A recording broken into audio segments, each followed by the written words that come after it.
It's time to pay the climate bill. That is what the leaders of many developing nations that have been flooded or parched due to the climate change are pleading from richer countries. Leaders from around the world are meeting in Egypt for the COP27 summit to discuss the next steps in curbing climate change.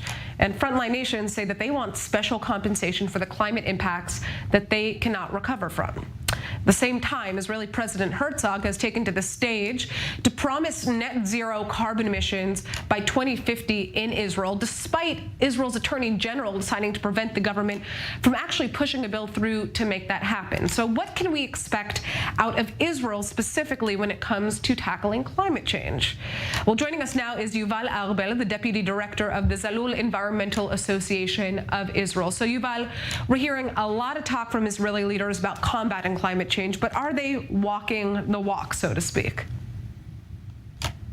So there was maybe the beginning of moving from declaration to real action, but we are very, very late.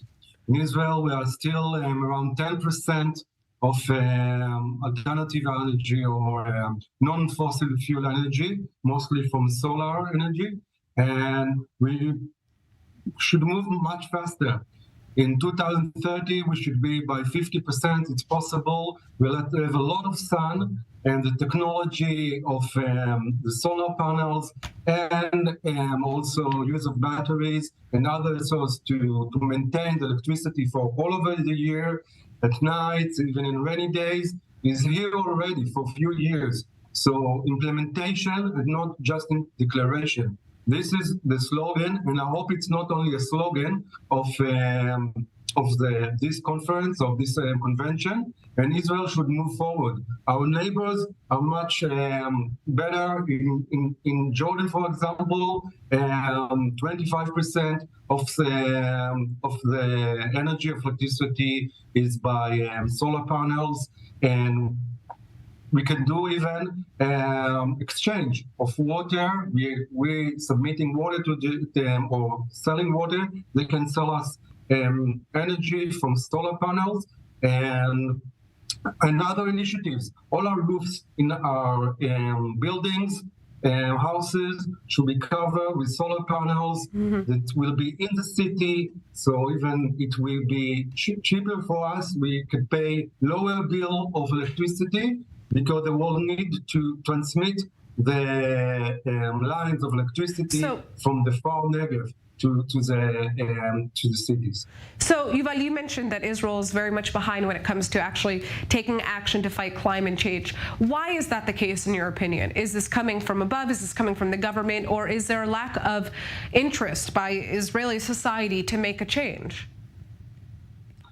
I think for many years was a lack of interest. 10 years ago, a little bit more than 10 years ago, we found the gas, that we drill in the sea, and we or the government didn't understand the world already moving forward. The gas was a transition for moving to alternative or non-fossil fuels.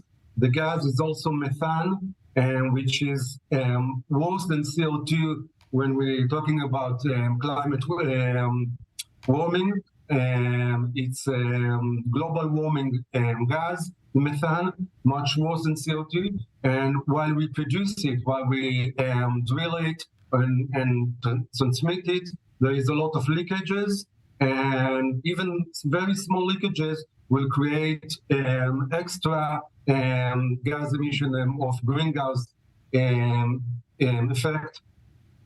effect emissions. So we should also move forward from the gas. It's a transition time into non-fossil fuels, and even reduce our energy consumption.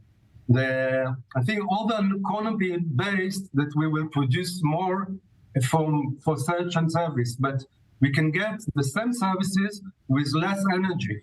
So what we should think how we can minimize our use of materials and energy without the growth can continue, but continue with services which not consume more energy.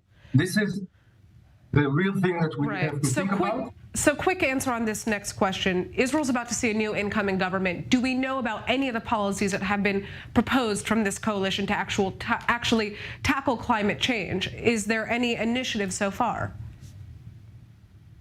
So I know from the new government, but from the last government, there are a few initiatives, nice initiative of climate tech initiatives that talking about how can Israel, with technology, very progressive technology, to reduce our carbon footprint. For example, in food tech technology, how can we consume more vegetative or plant-based food instead of animal-based, or industry, which produce much more green gas to the atmosphere. And so other, like hydrogen could be the new source of shifting energy from the solar panel to cars, to transportation, or to other industries.